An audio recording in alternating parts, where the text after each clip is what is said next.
Andrea Burkhart is a lawyer who runs a popular YouTube channel discussing important legal moments in US history. A few weeks ago, we teamed up to tell one particular story, the story of Standing Bear, who was a leader of the Ponca tribe and was involved in a big legal fight against the US government in the late 1800s. So without further ado, I'll introduce you to our conversation. This is a little bit different from what I normally do with this channel, where I try to tell a quick story and it's usually just all on my own.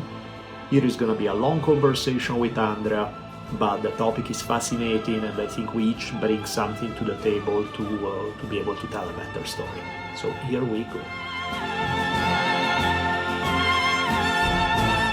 Common interest in justice here on this channel, and that's one of the reasons why we talk so much about court cases, because courts are really the venue where the practice of justice really happens, where it's done in a real practical sense. There's an old saying that if there's no remedy, there's no right. No right without a remedy, and that's getting at this sense of the importance of the role of the courts, because if you have a right, it doesn't do you any good if you don't have some mechanism to be able to enforce it. And so because of that, it's a really particular injustice when somebody is barred from being able to seek relief from the courts. So this is an important topic that I wanted to talk about. And we're going to do something a little bit different here, which is look back on a historical case, probably the most significant civil rights case that you have never heard of. This is going to take place during approximately the end of the Western expansion period in the United States. So we're talking about within a couple of years of Custer's last stand, Sitting Bull's escape to Canada, Chief Joseph's flight to the Canadian border. The encroachment has kind of reached the tipping point now to where there's no more frontier, and the solution of how to live together between the European settlers and the American Indian tribes is coming to a head. And this has taken place in a really unique legal context, as well as a historical context that you probably have some familiarity with. So I have with me today my favorite podcaster. He's the creator of the History on Fire podcast, which you can find on Spotify or anywhere that you get podcast subscriptions. He also has a YouTube channel for History on Fire. I have been following his content for many years. I also subscribe to his Patreon, which you should do as well. And he's covered a lot of these topics dealing with the Native American conflicts in the West. Many wonderful episodes about Crazy Horse, about Sitting Bull, about all kinds of other parts of this era in American history. So I encourage you to go check all of that out if you haven't already. I've raved about it before, so hopefully you may have already have some familiarity with it. But because of this, I'm so extremely pleased to have with me today Professor Daniele Bolelli is here to share with you the story of the Ponca Indian tribe and leading up to the Standing Bear petition for a writ of habeas corpus in the U.S. District Court. Thank you so much for having me and for the very sweet, kind words. So let's go play. Let's look at this story. Clearly, you are the legal expert. I'm going to be providing more the historical background and the lead up, the more general context to the story. The general context is a weird one because, as you mentioned, this time period is primarily known for the wars and the conflict and the military conflicts between the Cheyenne and the United States, the Lakota and the United States, the Nez Perce and the United States, even if you move a little southwest, the Apache in the United States. Mm-hmm. That's not what's going on here at all. The tribes we are looking at right now, primarily the Ponca, but also the Omaha, since they were a related tribe. They used to be part of the same tribe, and then they split. But even calling them two tribes is a big word, because many of people usually have brothers or sisters within each other tribes. They are so closely related. But these two tribes had a history that, from a military standpoint, would look unremarkable because these guys stayed at peace with the United States from pretty much the early contacts down to forever afterwards. We have, an early mention by Lewis and Clark running into them during the Lewis and Clark expedition and commenting about how friendly they were. Just talking a little bit, I guess, about their lifestyle. They discuss how they would primarily rely on farming corn. They had these sedentary villages along the main rivers throughout the Great Plains, and then they would go on an annual buffalo hunt during the summer. Fairly mellow lifestyle, no conflict with the US. We don't really hear of anything from them other than signing treaties on a fairly regular basis with the United States. And the treaties all follow the same pattern, which is the Ponca/Omaha giving up land, agreeing to give up land to the United States in exchange for a promise that they will, whatever they get to keep, it's theirs forever. And they will be taken care of, and there will be supplies. This is a choice that many tribes have to make at this point, because many tribes see the writing on the wall, see what's happening, see the conquest is about to happen, whether they like it or not. So many of them figure, let's take the best deal we can, get to keep at least some of our lifestyle, and come through the other end of this process of conquest in the least painful way possible.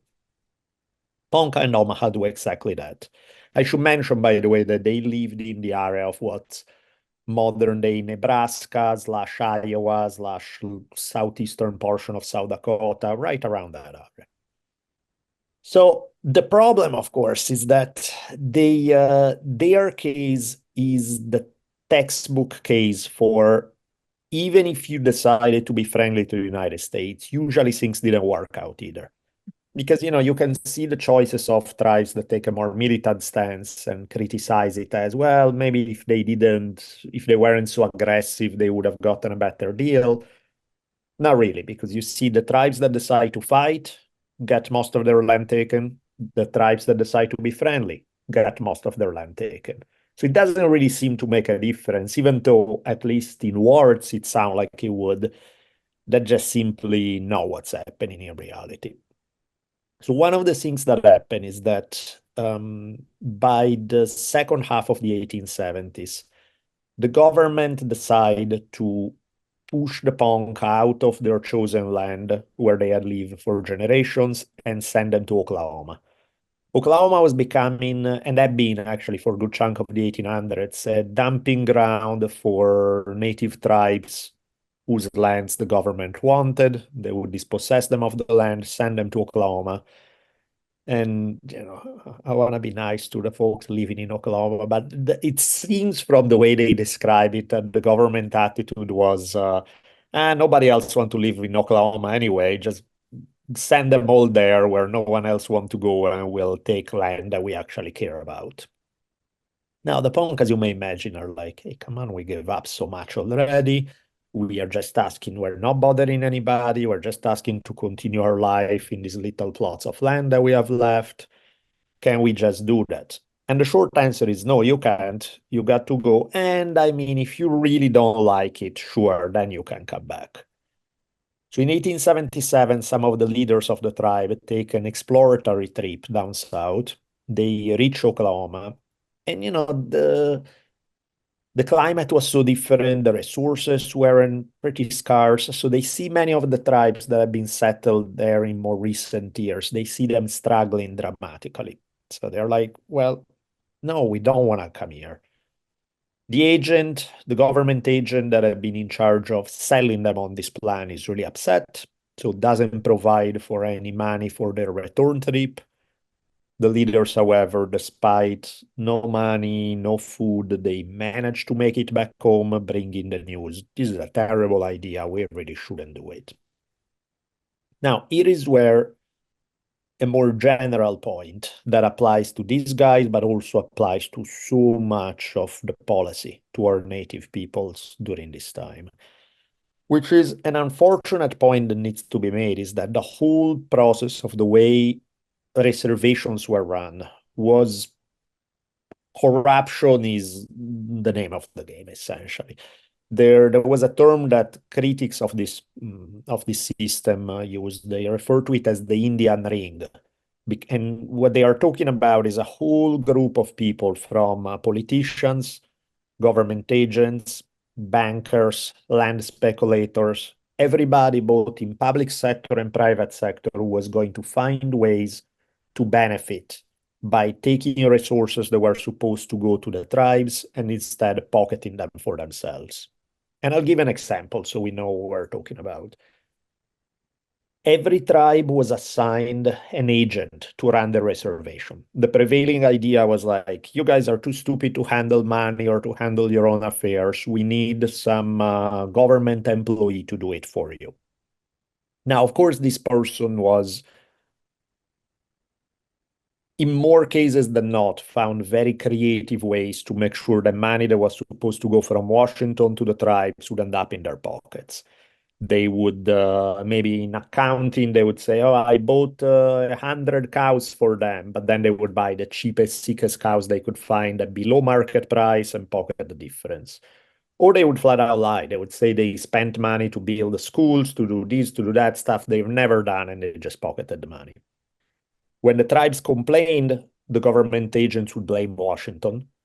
When in turn Washington asked, hey, why are these tribes complaining? The government agents say, these guys are crazy.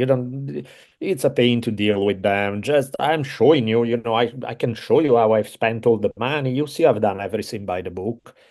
So in these branches of the government blaming each other, natives got screwed over. And, politicians got kickback to turn the other way. Bankers, merchants, land speculator, everybody got a deal.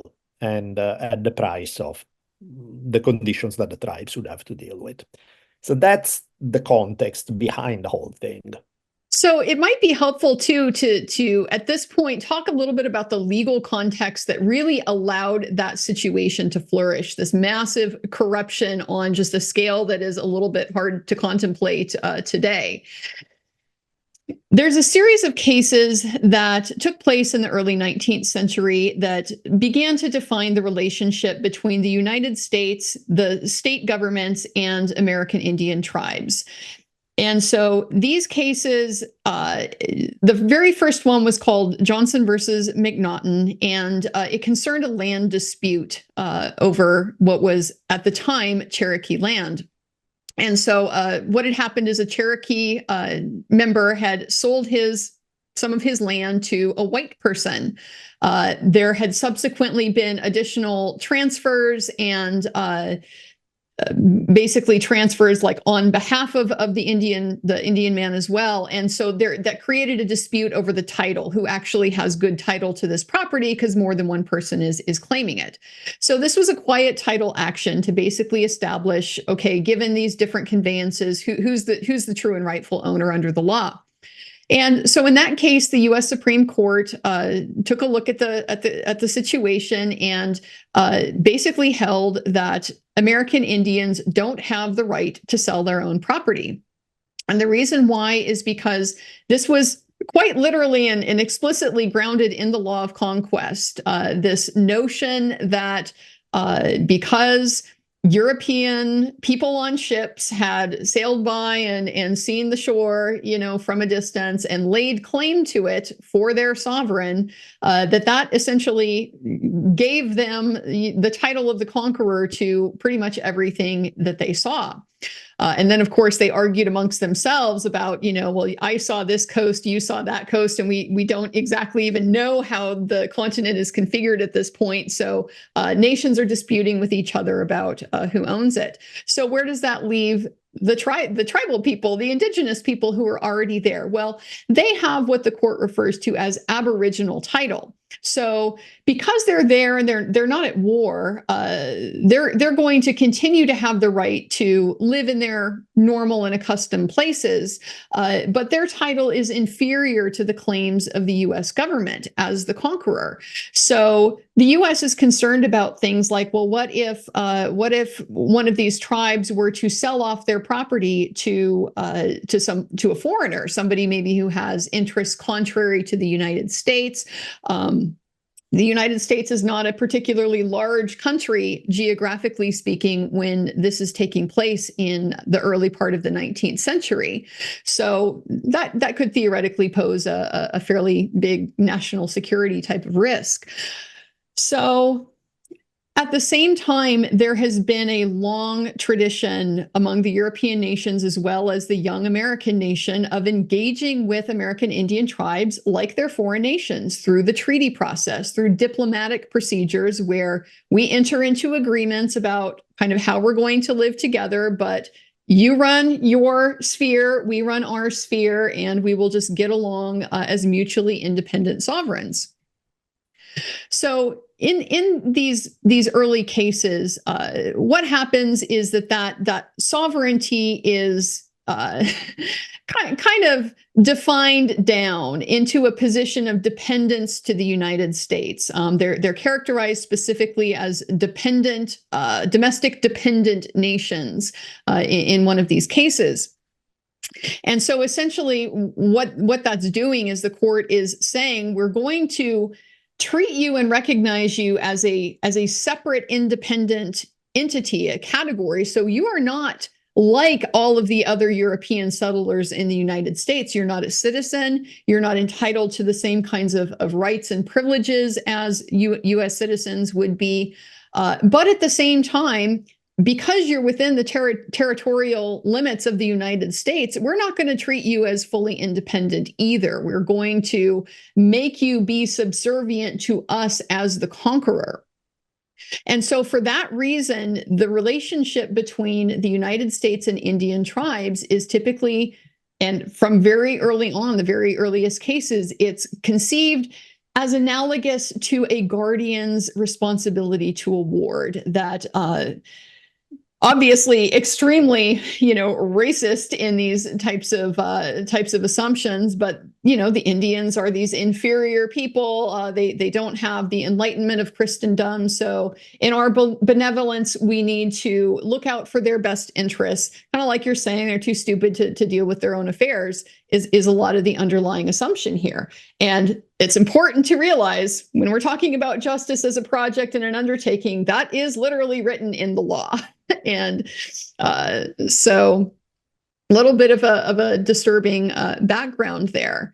So because the Indians are not in a position to be able to manage their own affairs, and they're subservient to the U.S., they have to ask for permission to develop their property, to live where they're going to live, and so forth. This creates a situation where when the U.S. government owes the American Indian tribes something, such as through these treaty obligations that they undertook to pay certain amounts. And this, I want to point out, this is largely because in displacing Native American tribes from their homelands, you're alienating them from their traditional means of subsistence, especially when we're talking about the Plains tribes, which includes the Ponca and Omaha, the Lakota, the Cheyenne, a number of these other tribes. These are heavily dependent on the buffalo hunt, the buffalo movement. So you need pretty large amounts of land to be able to sustain that ecology for that lifestyle. So when you start moving tribes to smaller and smaller parcels of land, expecting that they will just adapt and become farmers, that's not necessarily going to be a thing that you can just snap your fingers and it's going to happen overnight. There needs to be a transition to sort of develop that. Some tribes are going to resist that change in their lifestyle anyway. That's not what they're obligated to do under the treaties. But at the same time, it's just not practically realistic anymore to be able to subsist on the buffalo hunt. So because of this, the United States undertook that there are certain amounts that we're going to basically pay the Indian tribes through these treaties. And that's essentially what they're meant to do, is to make up for this loss of the subsistence livelihood. And so because these obligations from the U.S. government, they have to be managed for the benefit of the American Indians. So the federal government gets to manage its own obligations under the treaties. And it does this by creating this system, this bureaucracy to handle these payments and to account for them, to manage them for the tribes, to buy things that the tribes need. The tribes certainly could not be expected to, decide for themselves what sort of buildings they needed or something like that. It would all have to be run through somebody who can trace their authority back to the United States government. So this is the context that is just like it's the fox in the hen house scenario when you have somebody who maybe isn't all of that, doesn't have all that much integrity when it comes to that responsibility of the guardian to act in the best interest of your ward. It's just a very easy situation for them to be able to self-benefit. And so an important part of the reason why that is as well is because at this point in time, the American Indians don't have a mechanism to go to court to force the United States to live up to its treaty obligations or to complain, you promised this, but it's not being carried out. We need some type of redress. That traces back to the second of the Marshal Trilogy cases, the Cherokee Nation versus Georgia, in which the U.S. Supreme Court looked at a set of laws that the state of Georgia had passed that purported to essentially end the Cherokee reservation. It was going to take the land, allot it out, it had all of these rules for what you could and couldn't do on the reservation. And this was pretty clearly and pretty self-evidently, it was contrary to the treaty and, not at all consistent with the federal government's approach. So not really any question that there was a wrong here in terms of, Georgia, you don't have authority, you don't have jurisdiction over this property. You don't get to negotiate treaties with Germany. Why do you think you would be able to engage like that with the American Indian tribes? So Cherokee Nation sued the state of Georgia, and they sought the original jurisdiction of the U.S. Supreme Court for lawsuits, controversies between a foreign nation and a state. So it presented squarely to the U.S. Supreme Court the question of, are these American Indian tribes really on the same footing that we would give to a foreign nation in terms of their independence or not? And the Supreme Court in that case held that they're not. Basically, not our problem. Yeah, we can go through in detail all the ways that these laws are problematic, but this sounds like really more of a political type of problem than something that the courts should be engaged in solving for our purposes, because you have this domestic dependent nation status. You're subject to the plenary power of Congress. Congress essentially gets to do whatever they want with you, and that makes you different from somebody like Germany or somebody like France, who then would have the right to come to court and ask for recourse over these types of violations. So the last mechanism that was available for potentially for an American Indian to seek recourse against the United States for these types of violations is the U.S. Court of Claims, which was created in 1855. So like all governments, the U.S. government has sovereign immunity. They can't be sued unless they give you permission to sue you. Incidentally, this is one of the few rights of a sovereign that courts have recognized American Indian tribes have as well. So this 1855 statute basically waived the United States' sovereign immunity for purposes of claims that you could bring against them.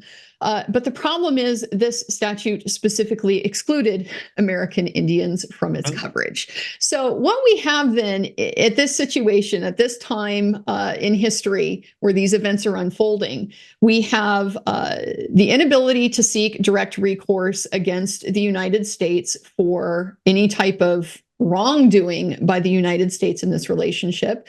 We have the relationship defined in these very dependent terms where you as the conquered person are subject to the authority of the United States as if they were your guardian. So you must have permission from them to act, seek, their leave to basically assert your rights in any kind of meaningful way.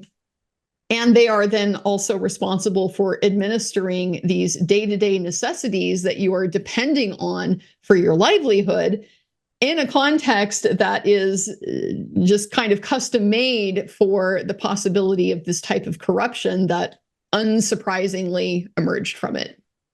Yeah, there are a couple of things that I think are worth emphasizing in what you brilliantly brought up and outlined, the development of this relationship of like a guardian or acting as sort of trustee and all these weird roles that are the thing that's funny about it is that the theory, no matter how paternalistic or even downright racist we can see it being today, it would be bad, but at least if you actually stick to it, there would be something. The problem is that it doesn't work like that. So, for example, we see cases when, like you mentioned, for example, buffalo hunting tribes. You know, you look at people like the Ponca and the Omaha, did they buffalo hunt? Yes, but it wasn't even a primary. These guys did farm for most of their subsistence. They did the very things that the government was telling them. You need to learn to do these things in order to be considered civilized. They did all that. And the idea was like, yeah, but we still want your land. So you still need to go. It's like, no, wait, we are actually successful at farming and doing the very things you're asking us to do on our land right here.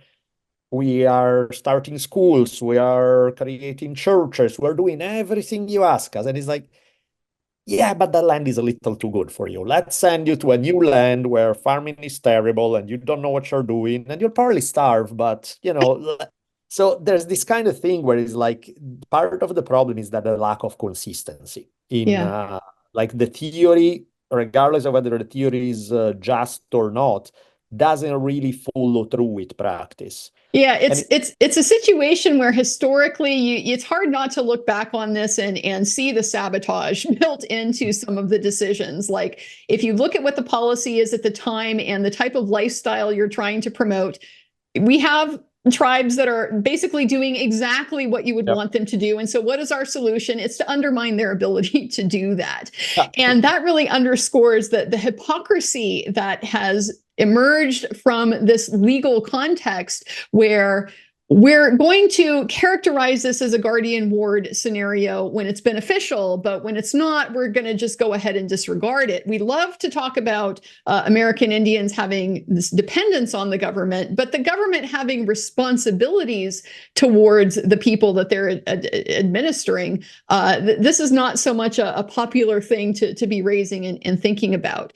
And that's really kind of the stain from my perspective that arose in this era and is still structurally built into the law today, that Congress has this plenary power over Indian affairs. This is, I don't want to be too dramatic, but in many ways probably the closest thing to a tyrannical, despotic type of system that we've really had in this country.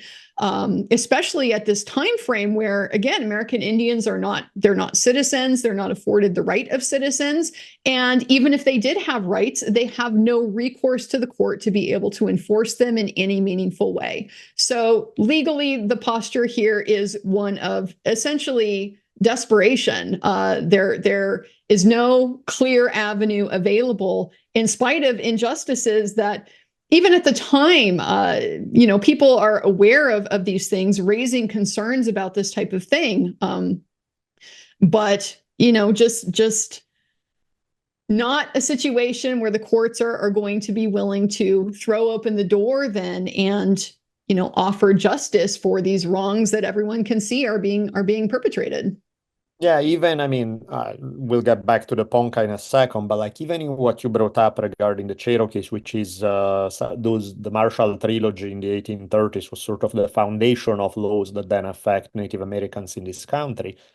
Even in the cases that work the best for the tribes, when they do score a victory in the highest court of the land, in the Supreme Court, it still doesn't work out because at least in one of those cases, when they get what they want, the state of Georgia completely ignores the Supreme Court ruling.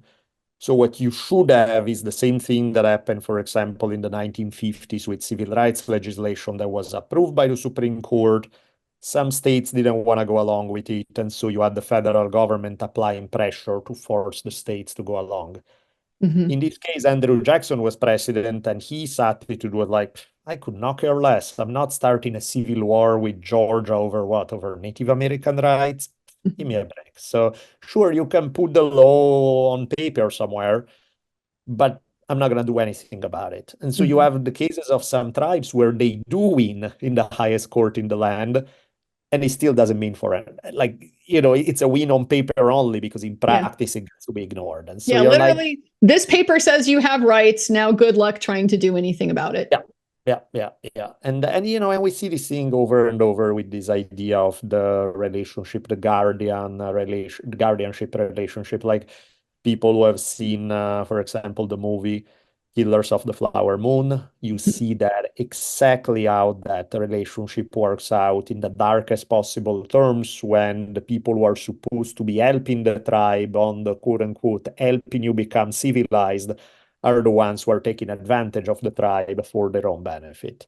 And it's really not hard to imagine, too, how with no oversight in this type of situation, the potential power that you can accumulate as that guardian, that's going Yeah. to be enormously tempting. I mean, you can look at in the European context, like in regency situations, for example, if you have a succession issue and you have a minor heir, the palace intrigue that will emerge over the ability to care for that heir and maintain that heir. We're seeing some of that story if you're watching the Shogun series on FX Hulu right now, which I am, and I love, by the way. A lot of those types of influences are going to be present in this type of relationship. If you can control a powerful resource, that resource might as well be yours. So if you have the authority to decide what happens with Indian country belongs to you for all practical purposes. Yeah, it wasn't exactly because there was no oversight. They didn't even bother hide the corruption all that much. I mean, I remember researching and running into documents where they found the real accounting that some agent would take for the Oh boy. reservation. And they would list out bribes to politicians, like openly, like, oh, and I had to set this aside to pay off this judge to make sure they look the other way. And things where you're like, okay, it's pretty clear how the system works. Like, it's not a failure of the system. Mm-hmm. It's pretty much designed to be corrupt. It's Mm-hmm. not like corruption is not a bug, it's a feature kind of thing. Yeah. And Yeah. and we definitely see it happening here in the Ponca case when the Bureau of Indian Affairs, despite the fact that they told the leaders, if you don't like it, you got to stay where you want, then they say, oh, you don't like it? Well, that's too bad. You're still going to Oklahoma. They send the army to forcibly remove them. Um, the army then destroy everything they left behind, the homes, schools, churches, you name it, trying to make sure that they have nothing to go back to, just in case. And now you have what, for all intents and purposes, become a death march, since between poor supplies, lack of proper nutrition to go along the trip, and once they get there in the first few months, different climate, people start dying like flies. We see Standing Bear was a leader of the Ponca tribe. You see his daughter dying, his son dying, his sister dying. And this is not even an unusual thing. It's like a bunch of people in the tribes are having family members dying left and right. The straw that breaks the camel back for Standing Bear is when his own son dying is asking him, bring me back to be buried among our people, back to in our homeland. And so he feels like if we stay here, we're gonna die. There's nothing we can do. He does have, in one desperate shot, he does manage to arrange through the Bureau of Indian Affairs a meeting with President Hayes. So again, this is like it looks like a big win, right? It's like you get to meet the president and voice your grievances. And Hayes pretty much pats them on the back, goes like, just make the best of it. I'm sure you're gonna make it work some point down the road, and basically just don't bother me. I don't want to hear about it. And so this is the make the best of it is told to guys who are seeing all their family members starving to death and dying left and right. It's not exactly the great help that, I mean, even for somebody like Standing Bear who believed in the relationship with the government, believed in what he had been told about, we can work with the United States, he realized he's being betrayed plainly and clearly. So he organizes an escape of just a few people. Like we're talking about little over a couple of dozen people who escape from the reservation in Oklahoma to try to make it back to their homeland. This escape is very different to something that will happen just a couple of years later when another tribe, the Northern Cheyenne, after being defeated in war, will be sent to Oklahoma, will run into the same terrible conditions. And when they escape in a much more militant way. They will get into lots of fights with the army. It will be a big military event. The Poncas do nothing like it. The only interaction they have with settlers is settlers sometimes they see them go by starving and desperate, and settlers feel bad and feed them, kind of thing. There's a lieutenant with the army, John Burke, who would later describe what the Poncas had done and their migration north, saying that they went about it molesting nobody and subsisting upon charity. Not a shot was fired at anyone, not so much as a dog was stolen. So this is, again, the Poncas fit to a T this idea that they are never resisting, they are never fighting, they are going about it in the friendliest ways possible, even when their own family members are dying all around them. By the time they get up north, their presence is noticed. The army comes in to capture them and arrest them. Specifically, the officer in charge is General Crook, who was one of the most famous officers involved in the wars against Native American tribes during this period. He had fought against the Apache, the Nez Perce, the Lakota and Cheyenne, you name it. But despite the fact that he was primarily a military guy in charge of war, he had demonstrated, relatively speaking at least, a much higher degree of sympathy than many other officers.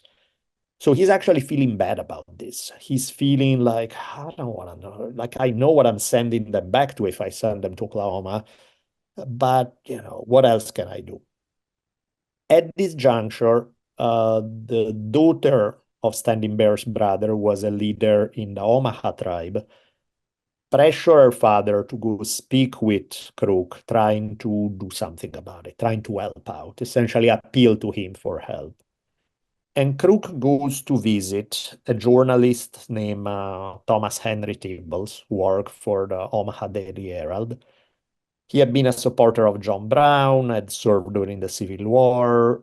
Crook felt like if anybody could be sympathetic to the Poncas, this guy could fit the bill. And so he essentially asked to help out, which was a big request because clearly siding with a tribe that's trying to gain back land in an area that has all been given away to local settlers is not necessarily the most popular stance one could take. Could be a risk to his career, never mind his life. So, and Crook is saying, look, I get it. I know I'm asking you a lot. I'm gonna help any way I can. If it was up to me, if me resigning from my job, if I believed that by resigning from my job I could prevent this from happening, I would do it.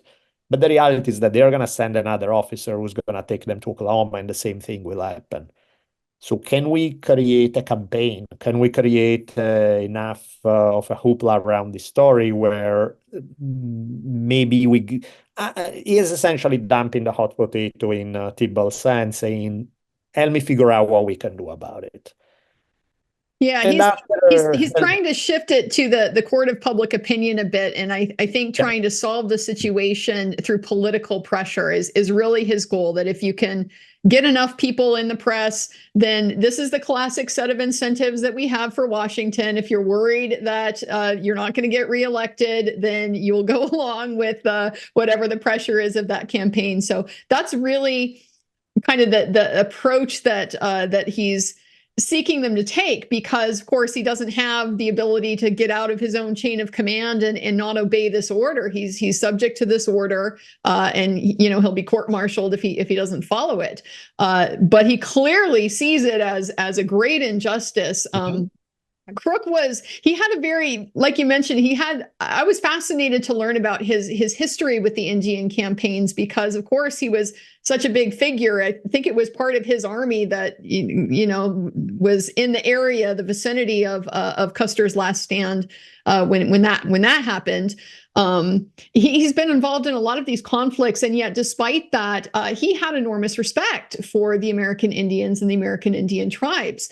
Crook himself he's a very humble, unassuming kind of guy. He was notorious for not wanting, didn't wear his uniform if he didn't have to. He would just be out in civilian clothes, and he rode a mule, which is some of the greatest pictures. If you look up pictures of Crook, you'll often see him, seated on a kind of short little mule. So this is not a guy who has these big vanities about, what it means to be a white Christian, settler at this time, a big general. He's not puffed up with self-importance at all. And I personally think that's probably a big part of the reason why he was able to appreciate the American Indians and their culture on that just kind of practical level. I think in many ways they kind of did live a similar lifestyle. Obviously he's a general and things are different, but he's a mobile person, kind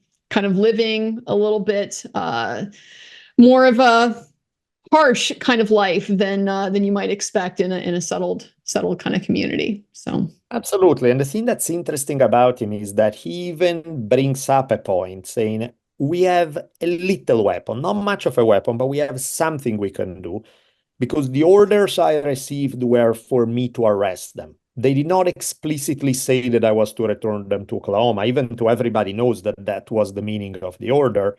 So until they realize that I haven't sent them back, and then they yell at me saying, hey, send them to Oklahoma, officially I don't have orders to do so. So I'm just going to detain them, get something done before Washington realizes what's happening. And that's when Tibbles goes lawyer shopping, try to find somebody, which again, it's a big ask in itself because he has to find somebody who's going to be willing to work pro bono on a case for native rights. Again, not the easiest thing possible, but he does find a couple of really good lawyers who agree to give it a shot. So he does. Where it gets interesting here in the legal case. So he finds a pair of lawyers, John Webster and Andrew Poppleton are their names. They're both very well-established lawyers in the community. They're very well regarded. And they also, importantly, were very interested in the 14th Amendment, which at this time, remember, is still pretty new. The 14th Amendment was passed by Congress in 1866. It was ratified in 1868. So, a little bit, slightly more than a decade before this time period that we're ending up in court here.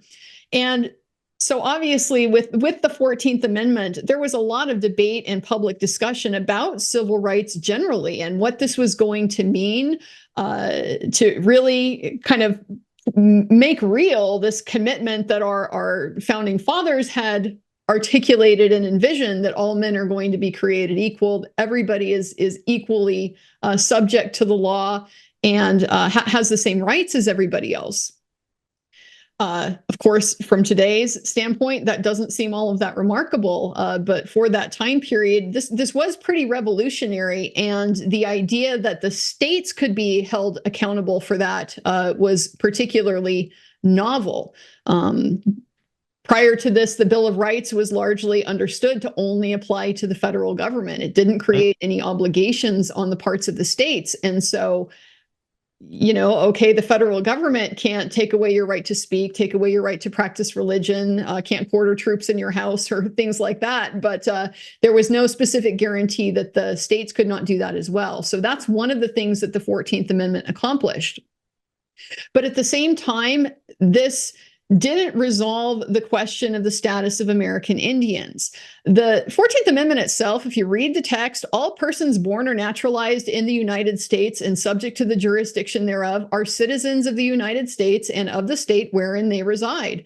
you read that language plain, it sure sounds like that should apply to American Indians who are born here and who are clearly under this Marshal Trilogy subject to the jurisdiction of the United States, of the federal government.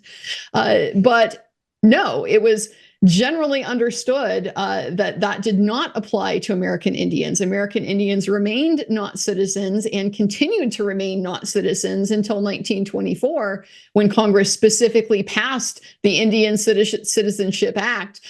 This is largely in recognition of voluntary service of a number of Native American service members during World War I. So this is a context where, again, we're developing these ideas of equality and really starting to put some meat on the bone of what that means in real life. But there's this inconsistency then with the treatment of Native Americans. They still remain kind of this exception. And so there's still a lot of questions and debate about, is that right? Is that appropriate? So these particular lawyers having that interest turned out to be a great choice. They were interested in this case. They were willing to take that on and to go ahead and fight that battle. And so what they did is, on behalf of Standing Bear and 7 of the adult men who had fled the Oklahoma reservation with him, he filed for a petition for a writ of habeas corpus. Now, habeas corpus, it's one of the oldest legal remedies that exists in the common law. It's dates back to 12th century England under Henry II. Basically, first gave the people the right. And it's, from my perspective, I'm a criminal defense lawyer, so bear that in mind. It's one of the most important protections that we have against tyranny, because if you don't have a way to hold the sovereign to account for depriving you of your liberty, for throwing you in prison, maybe taking your life, taking your property, that type of thing, then you don't actually have any rights. You just live under a despotic system. So it's really critical in a rule of law based society, like I think we want our democracy to be, that you have these mechanisms available to be able to hold the sovereign to its own standard. So the writ of habeas corpus was one of these first original bulwarks against tyranny, and that's what they invoked. And this petition basically alleged that because the Poncas were being held without authority of law, that General Crook basically, there was no legal justification for the order compelling him to arrest them. And so because of that, the petition requested that they be released. The case was presented to Judge Elmer Dundee Sorry, I should bring up a thing that I think is hilarious in this case, that Crook, the guy who is actively going out of his way to try to help the Ponca, in this case, he's the defendant. Like, he looks like he's the bad guy in this story, because they are like, you are depriving them of their liberty. And so it's funny because nobody's aware that actually Crook's sympathy, until he gets on the stand, are on the Ponca side, because he's looking like he's representing the government, but that's not where his sympathy lie at all. Yeah, it's a great strategic movement from a general, right? Yeah. To kind of realize, when is it good for me to lose? Exactly. Maybe back away. That way I don't necessarily have to fight this battle that I don't really want to fight. So he's the one who is got the order. He's the one who conducts the arrest. He is the defendant in the case, and the writ would compel him to release them, which is really what he wants to happen anyway. But because he has the obligation to follow the orders of his chain of command and, probably not question them too vigorously, and certainly not publicly, he needs to go through the motions of presenting the defense. So procedurally, this case, it happens pretty quickly. During this period, the Poncas, they are being detained in a military prison in this area. And so they had been removed from the Omaha reservation, where when they had finally arrived back from Oklahoma, they went to their old friends, the Omaha, who hadn't yet, had their own issues with removal and so forth. The Omaha welcomed them in, said, yes, here we have this extra land that we're not using. You're welcome to use it and farm it. And that's essentially what they were engaged in doing. They were beginning to plant their crop for the following fall. This is all happening in like the March of 1879 timeframe. So it happens very quickly. The judge, Elmer Dundy, he initially does issue the writ.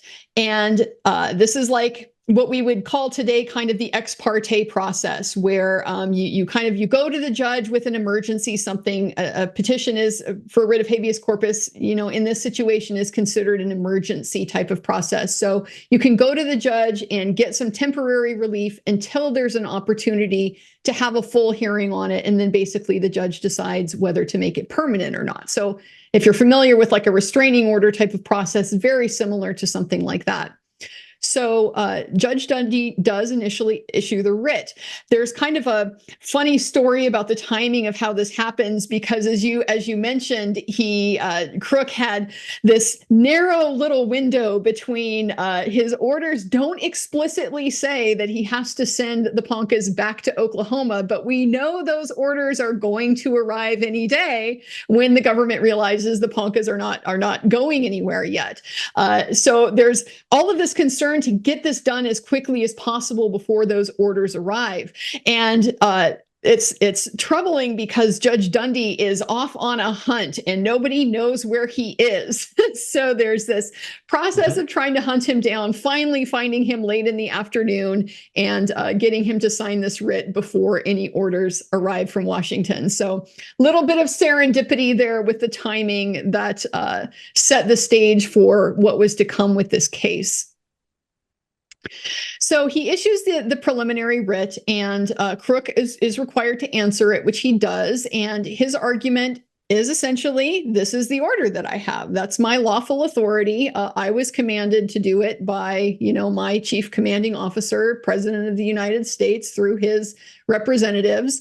And I don't really have any ability to do anything else but enforce it. So that's why I did what I did.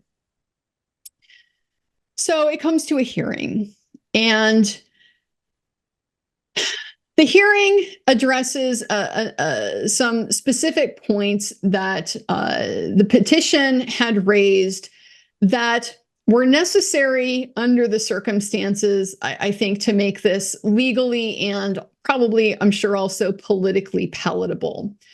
The way that the petition was framed was to allege that Standing Bear and his compatriots, they had expatriated from the Ponca tribe. They had left the tribe, severed their relationship. They are no longer Poncas.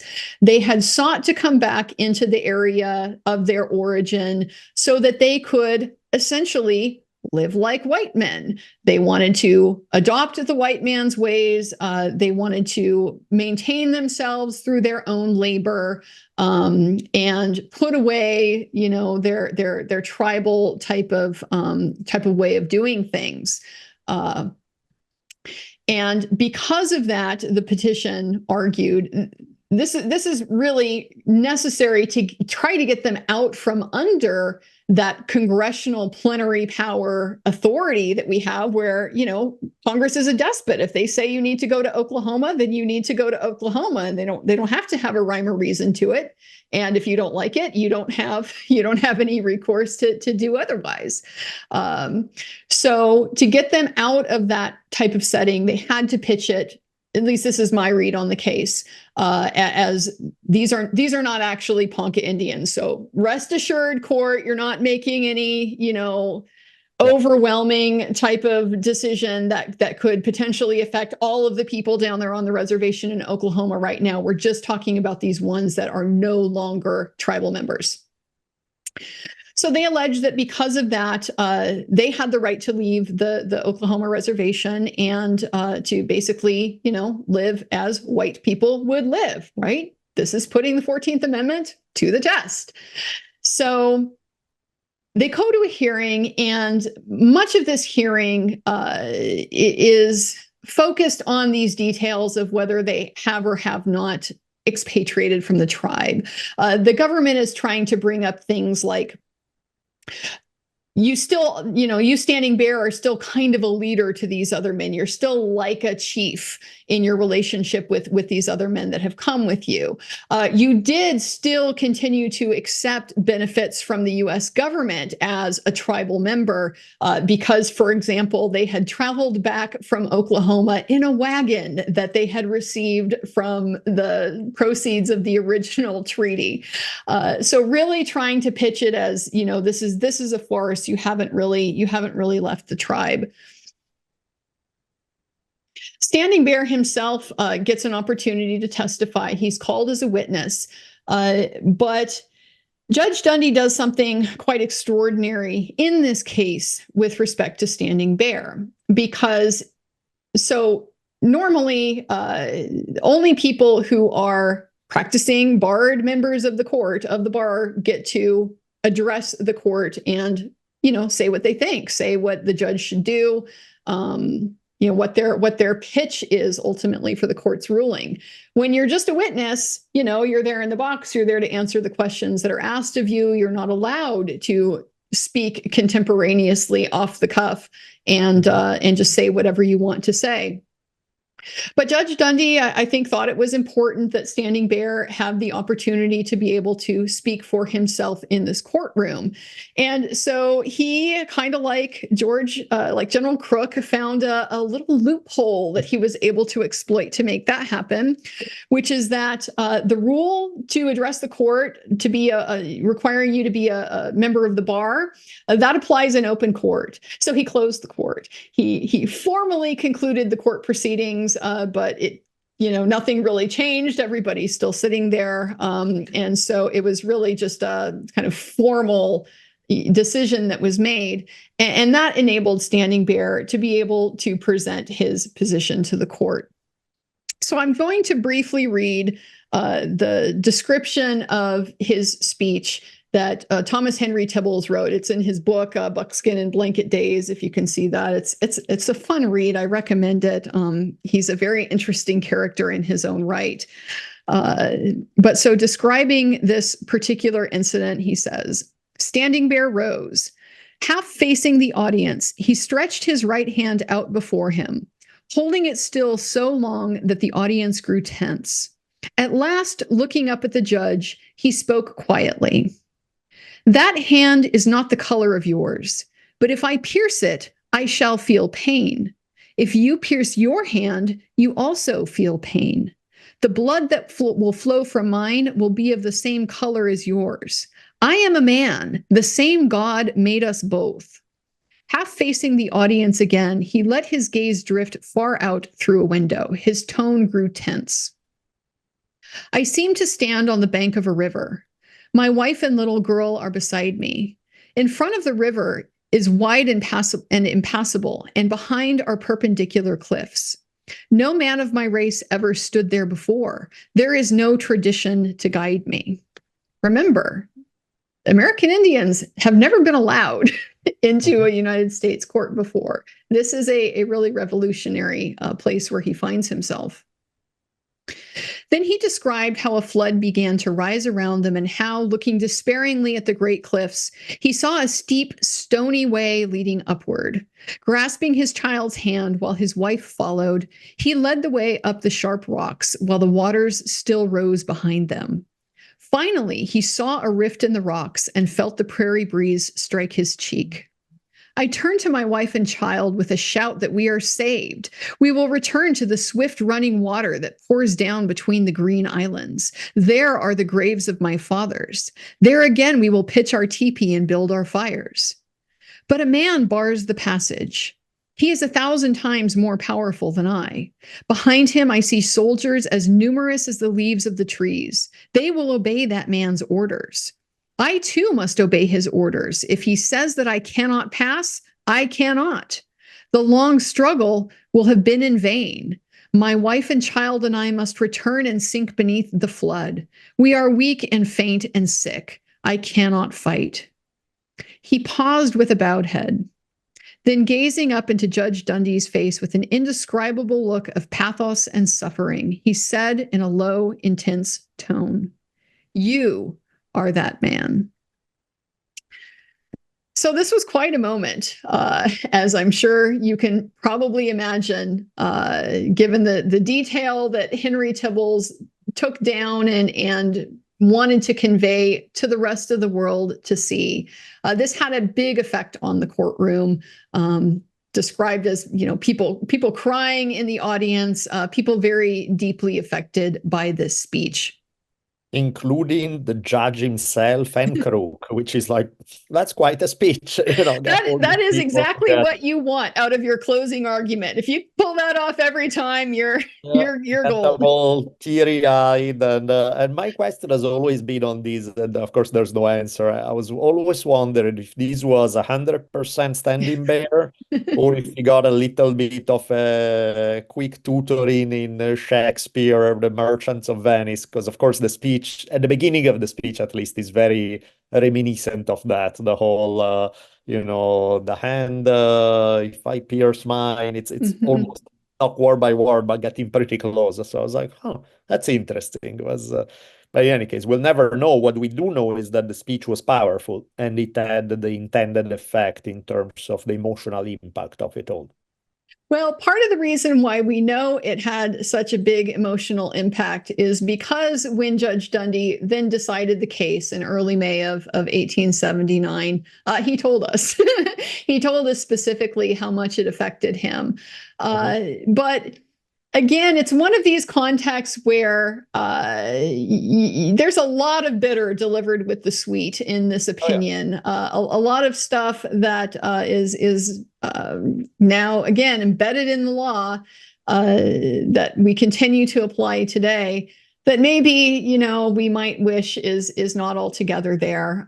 So he does talk about his sympathy, but that's largely because he characterizes the Poncas as a few remnants of a once numerous and powerful, but now weak, insignificant, unlettered, and generally despised race. He contrasts this with General Crook, who he describes as the representative of one of the most powerful, most enlightened, and most Christianized nations of modern times. So this is pretty much one of the best articulations of that paternalistic mindset that you described. That you might be able to hope to find in an official source like this.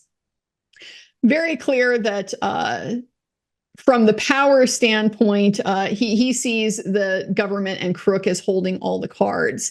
So one possible way to look at this decision is a little bit of taking the sting out of what is to come. Like I said, I'm a criminal defense attorney. Courts have been known to compliment me on the quality of my argument shortly before they rule against me on every single thing that I say. It's kind of a courtesy, to just let you know, counsel, you did a good job. It's really not your fault, but this just isn't going to work for a lot of reasons. So I'd like to think that perhaps that was a little bit of the motivation that Judge Dundee had when he's describing the parties in these types of ways. I think it's likely, because if he's taking, no matter how small it looks to us, because the decision is a win in a very small way, considering that Standing Bear and his friends have to give up being tribal members. They no longer have a whole... So there's, it is a win, but it's not like a dramatic revolutionary win. But considering how much of... I'm looking for, I guess the word I'm looking for is kind of like, there's this sense that it's still an upset. It's still a big, like, nobody thought that could happen. So the judge knows that he's taking a stance that's not a popular one. And so he's probably, as you say, try to take the sting out of it, by in a way laying the guilt trip on anybody who may have a different opinion, going like, come on. You are the highly civilized, very Christian, smart, brilliant people. Why don't you take pity of this poor wretch down here? I think he's smart about it. Like he's doing, maybe he believes that stuff. That's also possible, that there's maybe a 50-50. But also I think he may be playing it by arguing, we say all these things, how civilized and good we are. How about we live up to it for a change? How about if we do say that these guys are poor and inferior, why don't we treat them with the kindness that the civilized one is supposed to have toward the uncivilized one? And not just the kindness, but give them the equality of the Yeah, law, the access yeah, to the courts that we have already guaranteed yeah, to everybody else under the exactly. 14th Amendment. Yeah.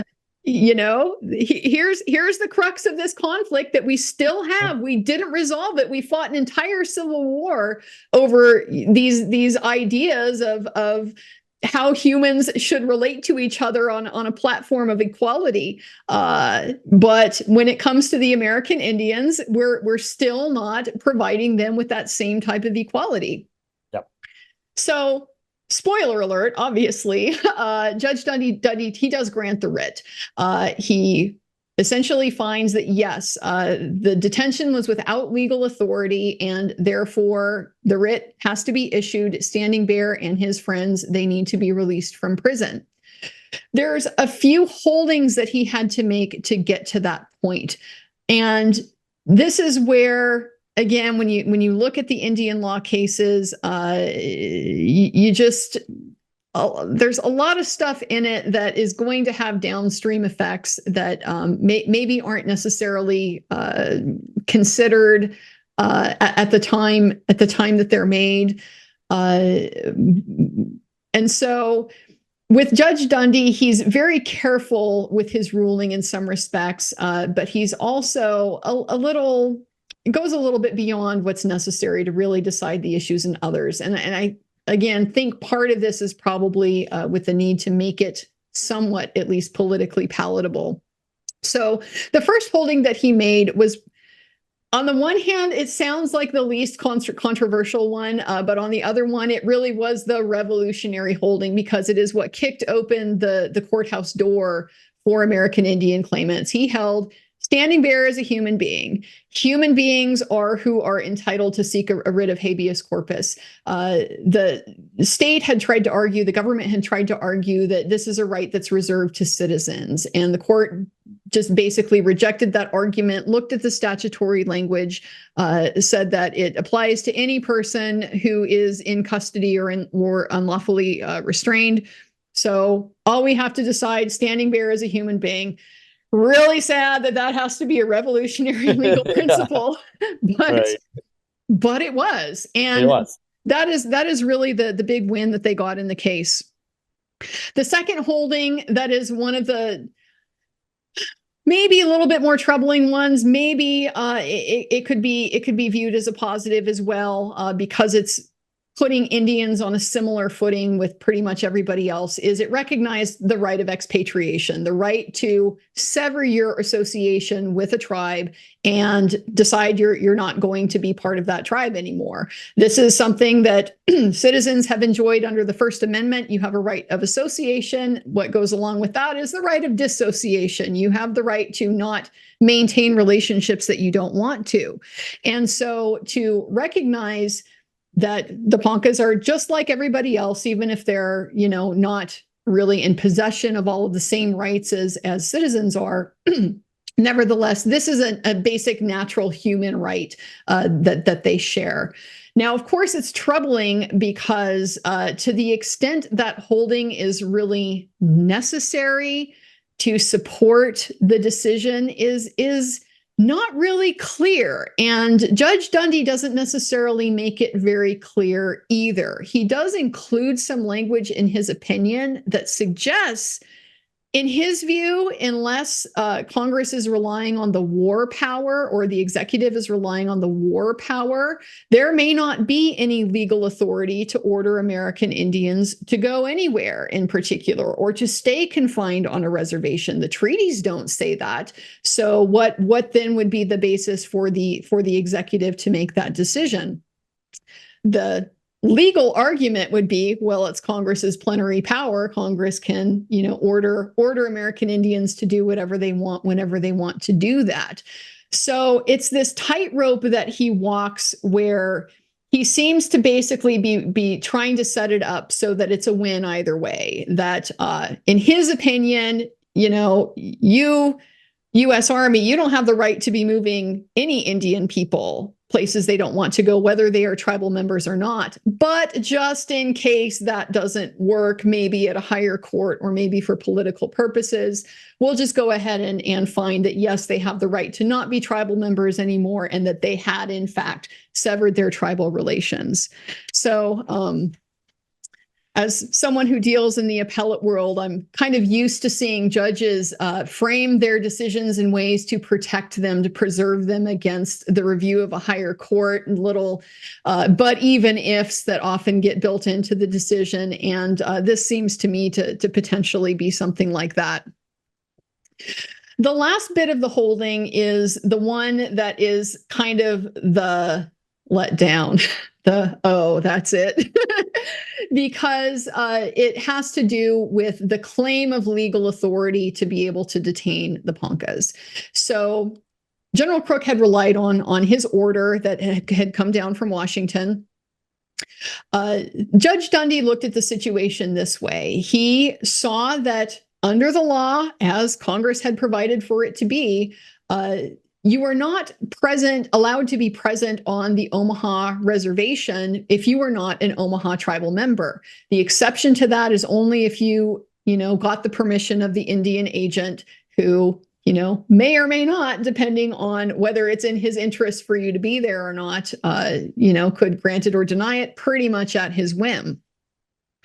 So because of that, this law did technically make it illegal for Standing Bear and the other Ponkas to be on the Omaha reservation. They didn't have the permission of the Indian agent. But the statute required that if they were going to be removed from the reservation, that they would have to be delivered up to the civil authorities in the nearest jurisdiction for due process of law. And that obviously hadn't happened in this case. They had simply been imprisoned, and the prospect was that they were going to be shipped back to Oklahoma. So there was no legal process really contemplated for them at all. So he basically said, this is certainly a power that Congress has granted, the ability to remove intruders on the reservation, but if they have that authority, it has to be exercised in the manner that Congress has provided for. And Congress has only said, this is how you exercise it. You take them to court, basically.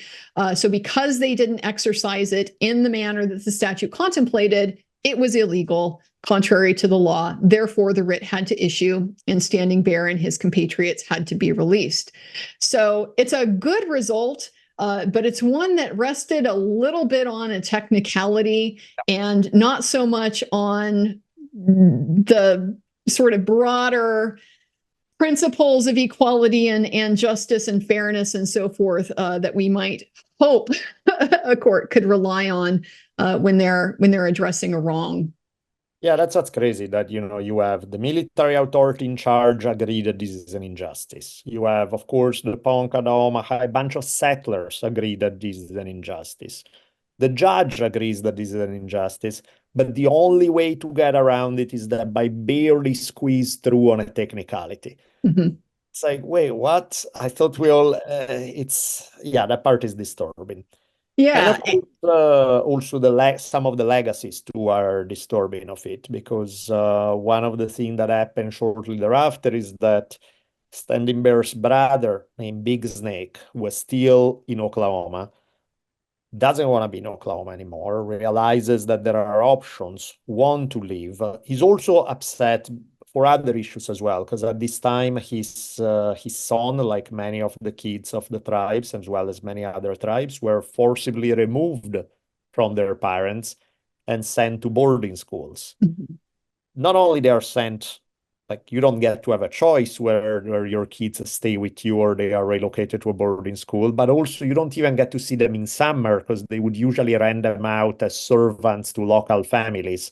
So, they come in, take your kids, and good, you'll see them in 6, 7, 8, 10 years, something like that. Mm-hmm. Talk about a violation of basic human rights, right? So Big Snake is not in a good mood. He has plenty of reasons to be upset. He wants to leave Oklahoma. And that's when he gets into a clash with the reservation agent there. Reservation agent doesn't want to let him go, wants Big Snake arrested. He resists and they shoot him dead, which is something that happened quite a lot at this time. Like the number of American Indian leaders who are quote unquote resisting arrest and end up getting shot in the process is pretty high during this period of time. Yeah. So it's another one of those, if this is the great shining feel good story in terms of the native experience with the law at this time, it takes you really need to want to see the glass as half full to be able to see it as a feel good story, because there's plenty about it that's still terrible. Yeah, and it was a great decision for Standing Bear, but ultimately it didn't have a lot of benefit for anybody outside of this particular dispute. Sort of characteristic of the U.S. federal law system, the district court, he's not a precedential judge. His decision isn't binding on any other judge in the country. It doesn't establish rights for any other claimant. For that to happen, it would have to go up to a court of appeal, a reviewing court, and they would have to basically make a decision about it. And then that decision ends up being precedential. It applies to everybody. There were some procedural maneuverings with this case. Basically, the appeal was initiated by the state, but they kind of messed some stuff up and it was getting complicated. And ultimately, they just decided to drop it. Of course, you never really know why the state decides to drop a case. They don't have to say, they don't have to give an explanation for it. But it certainly doesn't seem that hard to believe that they were concerned about the possibility of a decision against them on appeal that would then, in fact, be precedential. And part of the big concern, too, might be because Judge Dundee had opened these doors in terms of talking about the rights of people, not just tribal members versus non-tribal members. If people have the right to be free from unlawful restraint, then that would seem to undercut the ability to confine American Indians on these reservations that we've ordered them to. So strategically, you can kind of see why that might have been a good call for them to make, to not risk that type of decision coming down. And I guess that's where, I mean, maybe with the terrain, maybe we'll cover it on a different day, but like, it's interesting when you look at, like I mentioned one example, the boarding school. So you essentially not have a right as an American Indian to have to grow, to raise your own kids. Kids will be taken away from you, whether you like it or not. But again, when you look down the list, there were other things that maybe worth looking at sometime, like the fact that there was, despite the whole idea of the Bill of Rights, freedom of religion, all the religions are equally protected, the practice of native religions had no protection whatsoever, and a whole bunch of their ceremonies would remain outlawed until the 1970s. When Congress will pass a piece of legislation saying, oh, yeah, that the freedom of religion business, we also meant it for Native Americans, because up until that point had not been true. So it's really, when you look at it, is like some of the most basic things that we all take for granted, things like freedom of religion, you get to have choices, so now you raise your kids, all of that stuff just did not apply to the tribes, did not apply to the tribes before they were citizens, and in some cases did not apply to the tribes even after they became citizens.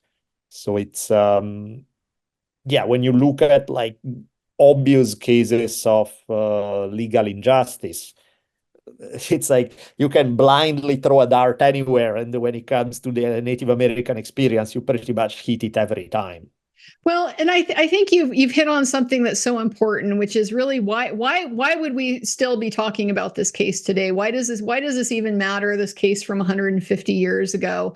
I've described it as probably one of the most important civil rights cases that you've never heard of, because it had, from a conceptual standpoint, it was a massive shift, but the actual practical effect of it, it's really quite limited.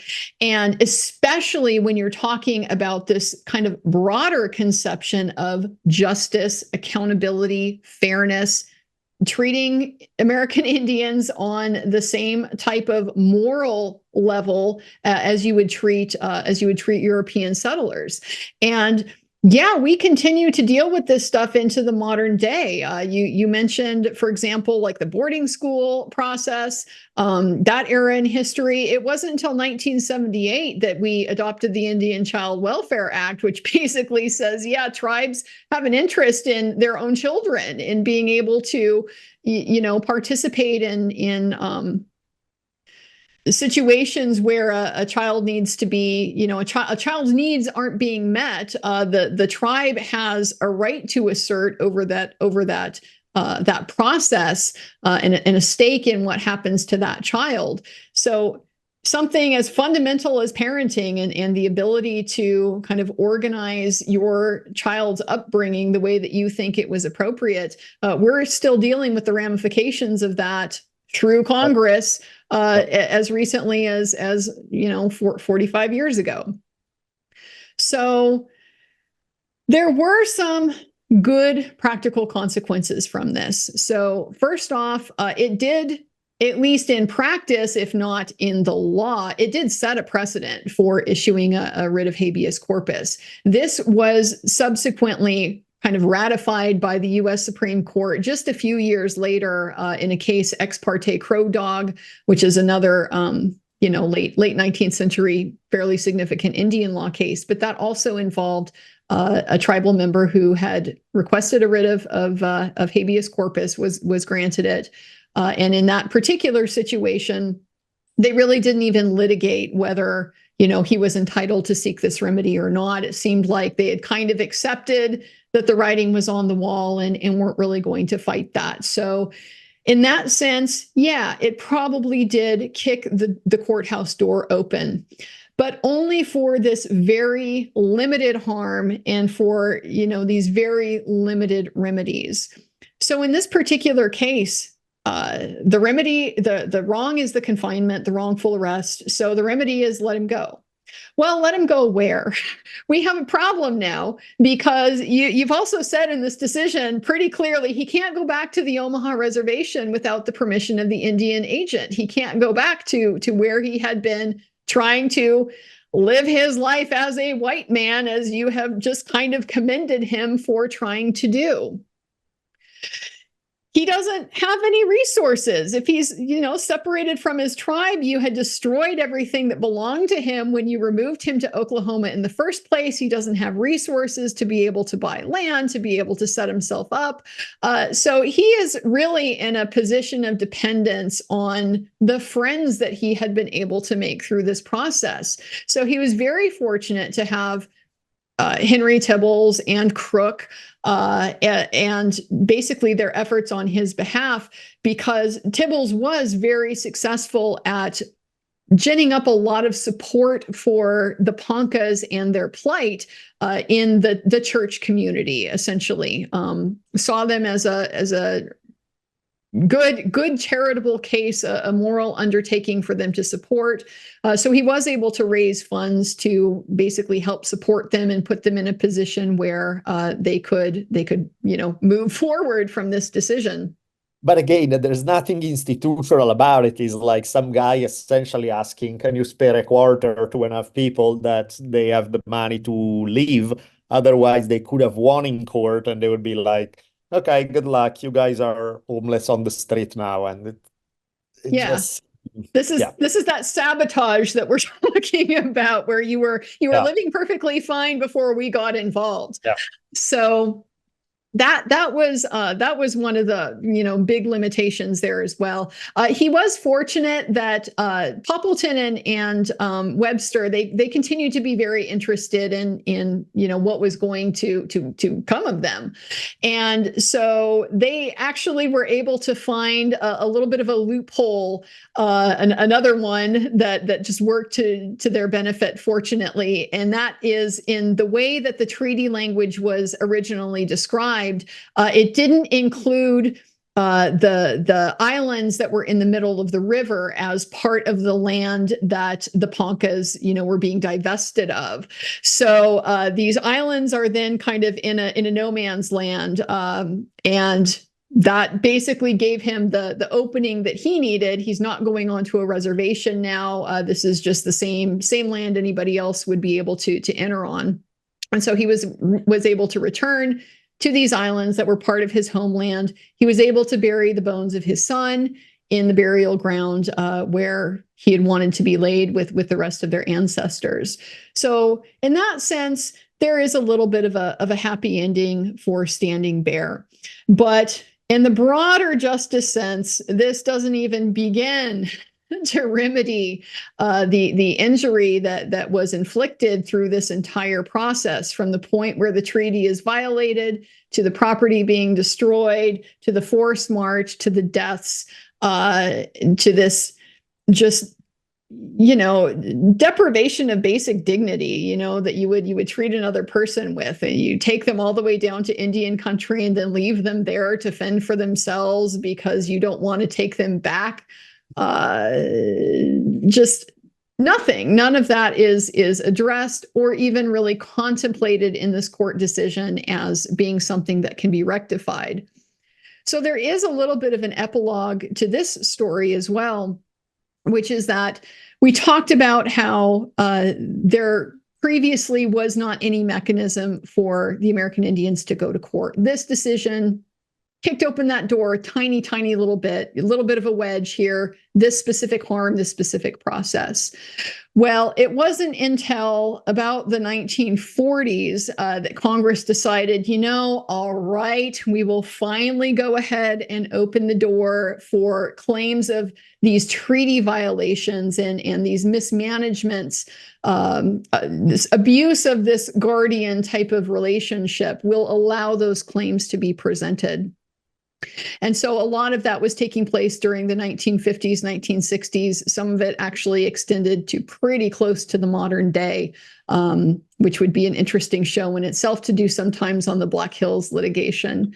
But so the Ponca, when the statute was passed, it created the Court of Indian Claims, which was basically an Indian commission. It was essentially a commission that their role was to kind of engage in fact finding and evaluate, whether there was any compensable harm that the claimants had suffered.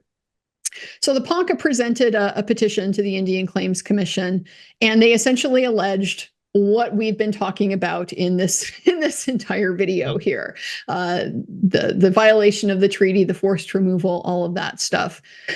And so the Court of Indian Claims laid out all of that, quite a bit of factual detail. It seems like the facts of what happened really aren't in dispute. Really was pretty clear that there were violations of the treaty and stuff. But the Claims Commission essentially said, well, you subsequently entered into different agreements with Congress, and those basically rectified the harm that you sought. You already got your remedy. It was political. And so to the extent that there were monies that were allocated to you in these treaties, we've looked over the books that the government accountant has created, and we've found that they're just fine. There's really no discrepancy here. So no remedy ordered. Once again, the courthouse door is now open, but not necessarily going to be received with a lot of generous spirit in that context. Obviously, you can never really put a price on human life, but lawyers will certainly try to do that. And there's no effort on the part of the commission to account for the suffering, the loss of life, the destruction of essentially all of the property of the tribe, which incidentally was not minimal. This was a wealthy tribe. They had described Standing Bear's assets at the time of the removal. He was a wealthy man by the standards of this era, a few thousands of dollars in his estate. He owns farm equipment, nice buildings, livestock, grain that he has in storage. I mean, and all of it is just gone in a heartbeat. So no real indication that that is something that the court considered in making its decision. So sometimes even when you have a right and even when you have an avenue to ask for it to be enforced, we fall short when it comes to doing justice. And I guess that to me, this case, like several others involving native tribes, really raise a bigger issue regarding the process of conquest, the relationship between law and conquest. Because the reality is that if you look throughout history, there have been plenty of people who have just conquered unapologetically. They come in, they take over, I won, you lost, end of story. Your rights are whatever I feel like giving you, if I feel like giving you any. Otherwise, you need to deal with this. That's it. Which, of course, it strikes most of us as, ooh, that's pretty ugly. But there's an internal logic to it. It's coherent. It's just winner takes all, right of conquest kind of thing. Then there's the idea of like, oh no, we are a nation of laws. We enter into treaties. We go about it the legal way. And I think that's one of the process that's neither this nor that when it comes to the American experience is that the colonies first, and then when it becomes the United States as a new nation, there will be this attempt to engage, to go about it in a way that both on a moral and on a legal standpoint, you can pat yourself in the back, feel like we are the good guys, because look, we are not just barbaric conquerors who are going about it in a legal way. But then you don't, because then all the treaties get broken anyway, and you have this kind of cases over and over again. And so it's like, why not just, like, if you're not going to live up to it, why even bother? Why put on the mask of we are moral and legal if you're not going to do it? Just say that you're a conqueror. And that's, again, you can argue that's ugly, but there's a logic to it. Yeah. Or you can argue that you follow the laws and there's a logic to that too, but behave accordingly. It's like this is one of those cases where it's almost as at a civilizational level, there's this desire to conquer and get all the benefits that come from naked conquest through military power. But then there's also the desire to feel like we are the good guys, we went about it legally, we hold the line for morality. And it's like, those two things don't go together. Pick one or the other. You're kind of hard to try to use this line only when it's convenient, but then you switch. And I think that's part of the problem of this whole thing is the hypocrisy. It It's is. not And people have done it before, it's just the hypocrisy of it all that's annoying. it is. And I think that is why we continue to struggle with this still today, because it's the bait and switch. It's not, so much what we did, it's how we went about it. And just frankly, dishonor that we showed when it came to living up to our word, living up to our commitments, to actually embodying the principles that we were telling ourselves that our country was founded on. So, that, like any decision, is going to have downstream consequences, but particularly in the law, because the law is an historic process itself. We depend on the process of stare decisis, the idea that prior rulings, they remain in effect. You continue to be governed by them. It's extremely difficult to get a precedent, of the U.S. Supreme Court, for example, overturned. And so what that means is that this law just builds on the other law, and we're left with a situation where these principles that are grounded in justifying conquest, but trying to rationalize it as a sort of legal undertaking, these are now baked into the law that we are still dealing with today.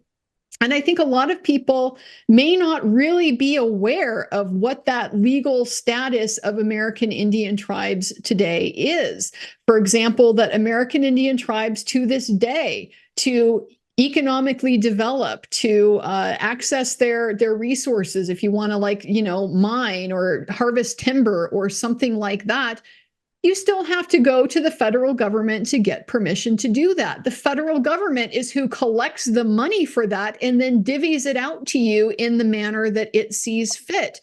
This ward guardianship relationship is still baked into the law that we're living under. And given how much we've talked about the just tyrannical type of framework that presents, It's really alarming in many ways that in 2024, that's still the system that we have.